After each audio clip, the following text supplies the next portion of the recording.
Здравствуйте. Давайте поговорим. Саламатсыздарбы. Келгиле окутуунун эң жайылган модельдеринин бири туурасында сүйлөшөлү. Бул мугалимден окуучуга жоопкерчиликти ирэти менен өткөрүп берүү.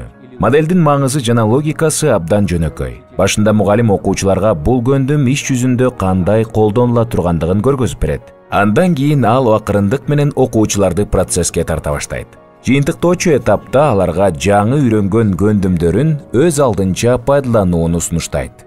Мы можем вспомнить много разных навыков, которыми мы сами. Биз мурда өзүбүз үйрөнүп алган көптөгөн көндүмдөрдү эстесек болот. Жана бул мамилелерди күнүмдүк жана профессионалдык жашоодо туура пайдалана билгенибиз жакшы. Мисалы, паалоону даярдоо. Эгер паалоо жасоо зарылдыгы келип чыкса, же ошол максатты алдыңызга койсоңуз, сизди үйрөтүп жаткан адам алгач аны даярдоо процессин көргөзүп бериши мүмкүн. Бул бизге менталдык образдарды топтоого мүмкүнчүлүк берет. Биз аларды кийин өз алдыбызча конкреттүү аракеттер аркылуу ишке ашырабыз. Экинчи фазада үйрөтүп жаткан адам бул процедуранын айрым жөнөкөй элементтерин аткарууга мүмкүнчүлүк берет. Бул процессти биргелешкен практика деп атап койсок болот. Биргелешкен практика бир нече функцияга ээ. Биз биринчи фазада топтогон билимибизди пайдалана баштайбыз. Бирок бул аракетибизди биринин артынан бирин үйрөтүп жаткан адамдын тыкыр нускамасы менен аткарабыз. Бул этапта биз жакынкы өнүгүүнүн чегинен чыкпаган тапшырмаларды алабыз. Жана ошондуктан биз фрустрациялардан жана көңүл калуулардан корголгонбуз. Максаттуу көндүмдүн, мисалы паалоону басуунун бардык негизги компоненттерин үйрөнгөндөн кийин биз акырындап өз алдынча иштөөгө өтөбүз. Мына ушул кадамыбыз бул процесстин түпкү максаты болуп саналат. Бул этапта биз паалоону даярдоого киришебиз жана ошону менен үйрөтүп жаткан адамдан кайчылаш байланышты алабыз. Албетте бул процесстин баары активдүү окуу принцибинен туруп, өз ара байланыштуу коммуникациялар менен коштолгону абдан маанилүү. Азыр бир схеманы колдонуу менен бул принцип кантип иштей турганын карап чыгабыз. Представьте себе, что я обучающий, а вы ученик. Мени үйрөтүп жаткан адам деп, өзүңүздү окуучу деп элестетип туруңуз.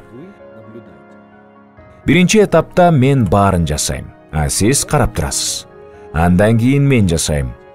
Сиз болсо катышасыз, же жардам бересиз.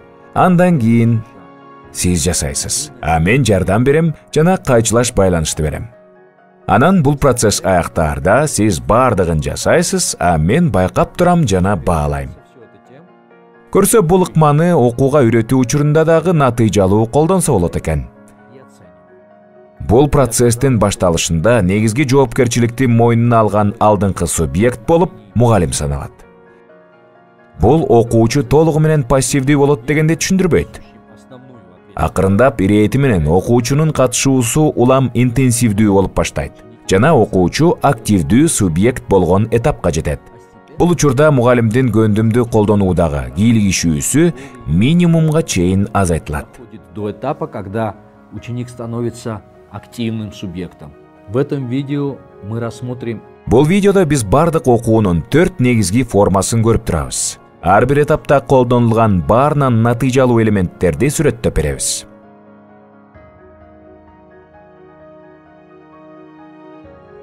Маленькому ребенку Кичинекей балага окуунун көрсөтмө мисалдары керек. Анын эң жакшысы бала үй-бүлөдө китеп окуп жаткан ата-энесин же өзүнөн чоңдорду көргөнү. Аларга ар кандай китептерди үн чыгарып окуп беришет. Бул баланы модельдик окууга катыштыруунун баштапкы варианттары. Бул учурларда модельдик кылуучу субъект болуп ата-эне саналат. Кээде бул процесс интерактивдүү болот. Бала суроолорду берип баштайт. Сүрөттөрүнүн кайсы бир бөлүктөрүн жакындан көргүсү келип суранат. Же кандайдыр бир эпизодду башынан баштап кайра окуп берүүнү суранат. Бул окуудагы алтын ачкыч болуп саналат. Бул ыкманын натыйжалуулугу эл аралык изилдөөлөрдөн бир нече жолу далилденген. Үй-бүлөлүк модельдик окуу абдан жемиштүү. Бул тажрыйбаны мектепке дагы жайылтып, кийинки усулдук интервенцияларды куруу үчүн пайдубал катары колдоно билүү абдан натыйжалуу болмок. Модельдик окууну уюштуруу үчүн туура келген ылайыктуу ресурсту да материалдарды тандап алуу керек. Азыркы учурда албетте бул жакшы китеп. Көркөм чыгармаларды дагы маалыматтык тексттерди да колдонууга болот. Бирок аңгемелерден жана жомоктордон баштоо баарынан жакшы. Жомоктун кызыктуу каармандары болгону абдан маанилүү. Андан кийин анын ирээттүү сюжети болуш керек. Эгер мүмкүн болсо, кооз сүрөттөрдүн болушу дагы абдан маанилүү. Моделдик окууну көп учурда бир класстын окуучулары же балдардын өзүнчө топтору менен өткөрүшөт. Бул процесстин кызыктуу жана интерактивдүү болуусу абдан маанилүү. Бул үчүн үн чыгарып окуунун алдында бир нече шыктандыруучу ыкмаларды пайдалануу сунушталат. Окуучуларга китептин мукабасын жана бир нече сүрөтүн көргөзсө болот. Алдын ала бул чыгармада кездеше турган башкы каармандар тууралуу сүйлөшүп, башкы темага байланыштуу суроолорду берсе болот. Или посыла. Немаловажно, чтобы учитель... Мугалим балдарга бул моделдик окутуу эмне үчүн жүргүзүлүп жаткандыгын түшүндүрүп бергени да абдан маанилүү. Окуучулар мугалимдин жүрүш турушуна, үнүнө, окуунун көркөмдүгүнө да көз салып, байкап турушу зарыл экенин айтат. Андан кийин мугалим китепти ачат да үнүн чыгарып окуп баштайт. Бул баарынан сыйкырдуу мезгил. Текстти окуу жай ыргакты өтөт. Жана бардыгы окуп жаткан мугалимдин гана добушун тыңшап турушу керек. И все должны слышать голос читающего учителя. Процессти интерактивдүү кылуу үчүн мугалим кээде токтоп суроолорду берет. Окуучуну азыр эле окулган текст боюнча талкуу жүргүзүүгө тартат. Дагы бир кошумча элемент бул үнүн чыгарып ойлонуу. Бул учурда мугалим текстти окуп жатканда жакшы окурмандар текст менен кантип иштээрин же анда болуп жаткан окуяларга кантип аралашып кетээрин түшүндүрөт. Тыныгуулардын убагында моделдик окуунун катышуучулары окулган текстти түшүнүүнүн стратегияларын колдонуп башташат. Мисалы, резюме берүү, жоромолдоо, визуалдаштыруу, байланыштарды куруу жана башка. Китепти окуп бүткөндөн кийин мугалим жыйынтык чыгарууга чакырат. Тексттин мазмунун талдайт. Мындан сырткары байкоо жүргүзүүнүн жыйынтыктары талкууланат. Мисалы, ал балдардан мындай деп сурай алат. Силер кандай ойлойсуңар? Мен кайсы жерлерден токтодум жана эмне үчүн? Мен кайсы жерден үнүмдү өзгөрттүм жана эмне үчүн? Менин силерге дагы кайсы китептеримди окуп беришимди каалайсыңар? Кээде мындай моделдештирүүнү үнүн чыгарып интерактивдүү окуу деп аташат. Жыйынтыгында моделдик окуу учурунда балдар сөздөрдү чечмелөөнү, декодирование, практикада колдонбогонуна карабай, китеп менен иштөөнүн бул форматы сөздөрдү чечмелөө боюнча иштөөнүн алдында маанилүү болуп эсептелет. Мунун дагы бир маанилүү жагы, ушул тажрыйбанын аркасында балдар өздөрү жаңы эле көргөзүлгөн көндүмдү үйрөнгүлөрү келип, ар кандай практикалык тапшырмаларга зор шыктануу менен киришет.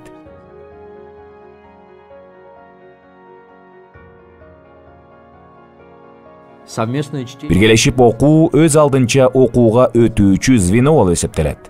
Окуунун бул формасы ирээттүү окуудан же чынжырчалар боюнча окуудан айырмаланып турат.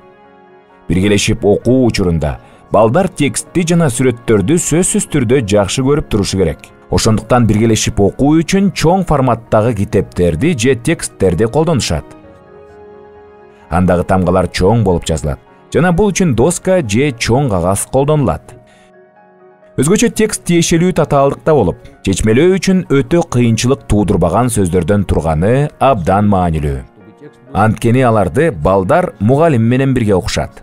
Слов, которые не очень сложно декодировать, ведь их будут читать дети вместе с учителем. Биргелешип окуу моделдик окууда эле актуалдаштыруу фазасынан башталат. Мугалим балдарга мукабадан көрүп турган нерсени талкуулоого чакырат. Тарыхтын ар кандай элементтерин табууну сунуштайт жана башка. Андан кийин окуу фазасы башталат. Мугалим колу менен же сызгыч менен же калемсап жана башка менен биринчи сөздү көргөзөт да үнүн чыгарып окуп баштайт. Окууну улантуу менен ал өзү окуп жаткан сөздөрдү көргөзөт. Муну максаттуу багытталган моделдештирүү кадамы деп да атап койсо болот. Балдар окулган сөздөрдү бир гана укпастан, аларды көрүп чечмелешет.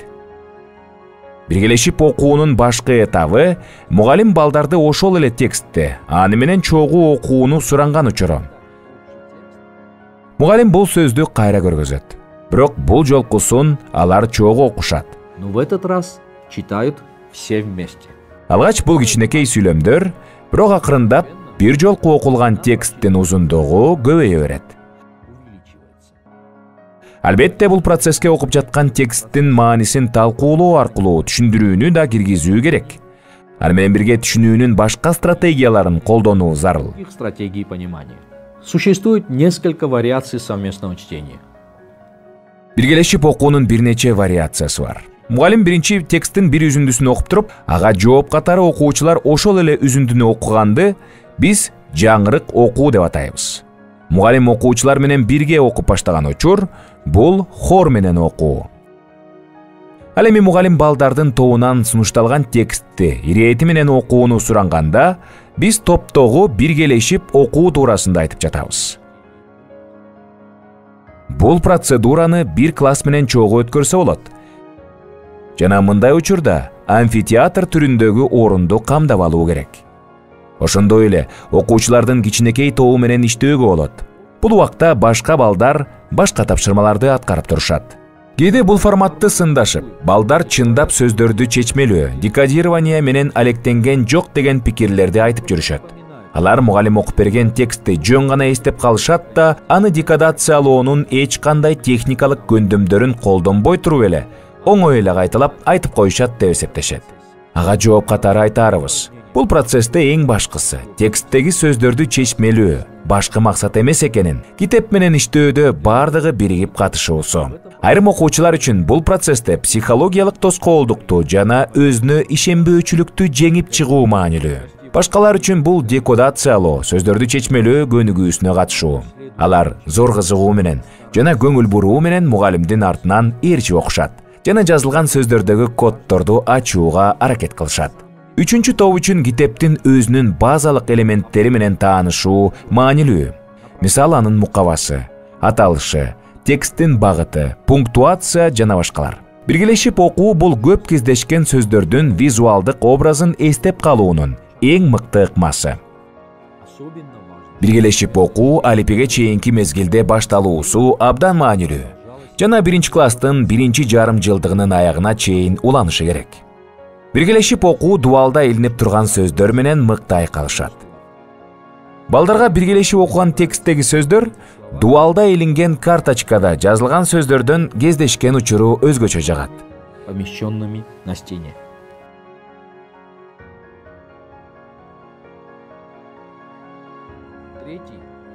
Үчүнчү жана эң татаал формат бул башкарылган окуу. Балдар бир гана текст эмес, ар кандай тексттер жана тапшырмалар менен иштеп жаткан балдарды элестеткиле. Балдар топтордо иштешет. Айрым учурларда алар жекече, текст менен индивидуалдуу иштешет. Андан кийин жуп болуп же топтордо иштеп башташат. Баарына конкреттүү тапшырма берилген. Негизинен бул аталган этаптагы окуу процессинде топтолгон окуу көндүмүн же стратегиясын туура колдонуу болуп саналат. Мисалга төмөнкүлөрдү элестетип көрсөк болот.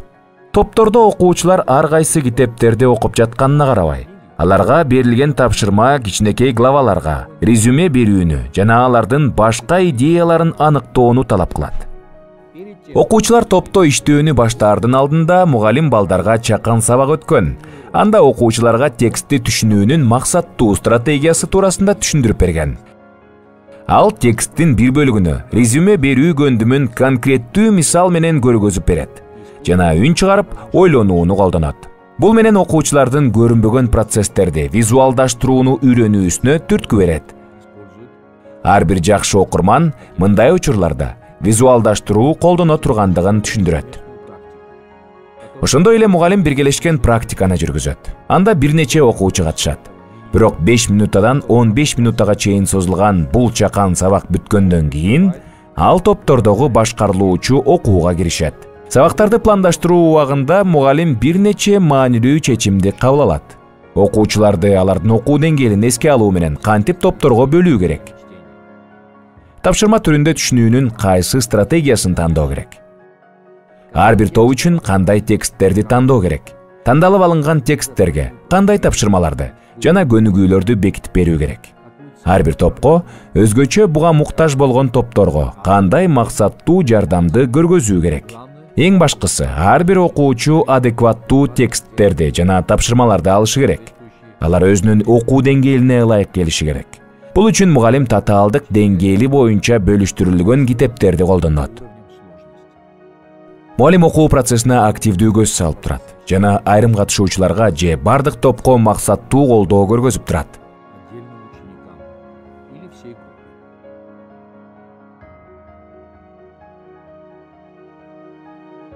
Самостоятельное чтение предполагает Өз алдынча окуу, окуучу менен текст тандап алып, буга чейин үйрөнгөн көндүмдөрүн жана стратегияларды мугалимдин минималдык кийлигишүүсү жана катышуусу менен колдонууну болжолдойт. Мисалы, окуучу китепти 3-2 деңгээлинде окуйт жана илимий популярдык адабияттарга кызыгат. Мугалим ага өз алдынча окуу үчүн адабиятты кантип табуу керек экенин айтып берет.